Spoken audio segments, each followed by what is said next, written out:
إن الحمد لله نحمده ونستعينه ونستغفره ونعوذ بالله من شرور أنفسنا وسيئات أعمالنا.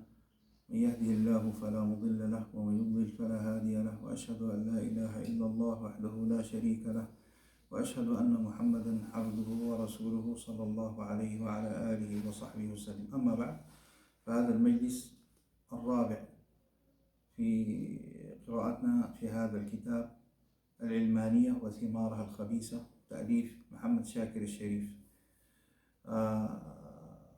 وندخل في طبقات العلمانيين.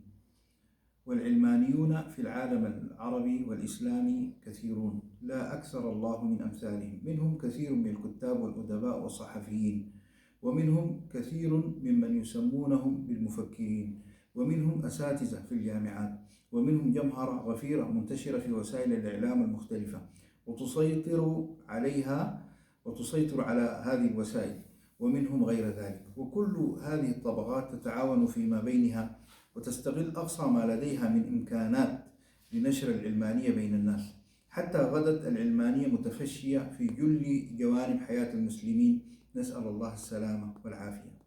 ننتقل للعنوان الذي يليه: نتائج العلمانية في العالم العربي والإسلامي.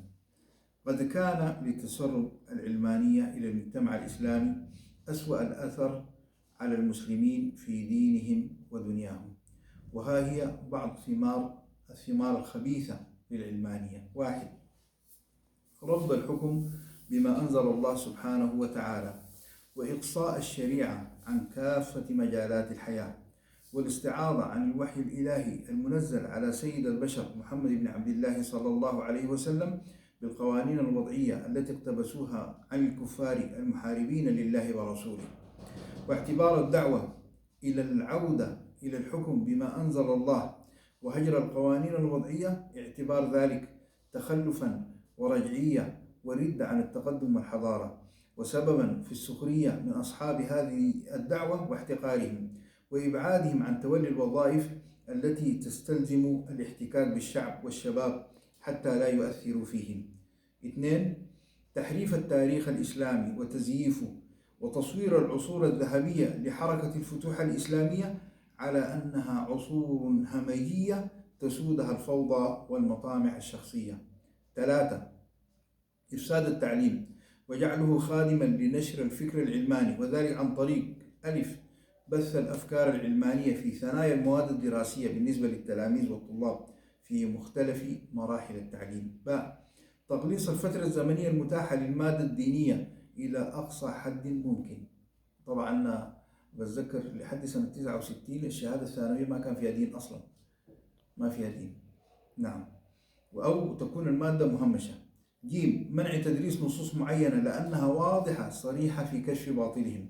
د، تحريف النصوص الشرعية عن طريق تقديم شروح مقتضبة ومبتورة لها بحيث تبدو وكأنها تؤيد الفكر العلماني، أو على الأقل أنها لا تعارضه. ه، إبعاد الأساتذة المتمسكين بدينهم عن التدريس ومنعهم من الاختلاط بالطلاب، وذلك عن طريق تحويلهم إلى وظائف إدارية أو عن طريق إحالتهم إلى المعاش.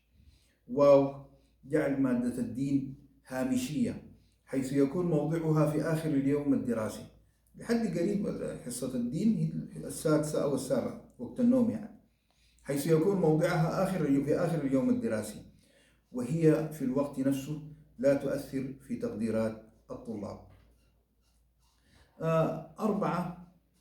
إذابة الفوارق بين حملة الرسالة الصحيحة وهم المسلمون وبين أهل التحريف والتبديل والإلحاد، وصهر الجميع في إطار واحد، وجعلهم جميعا بمنزلة واحدة من حيث الظاهر، وإن كان في الحقيقة يتم تفضيل أهل الكفر والإلحاد والفسوق والعصيان على أهل التوحيد والطاعة والإيمان.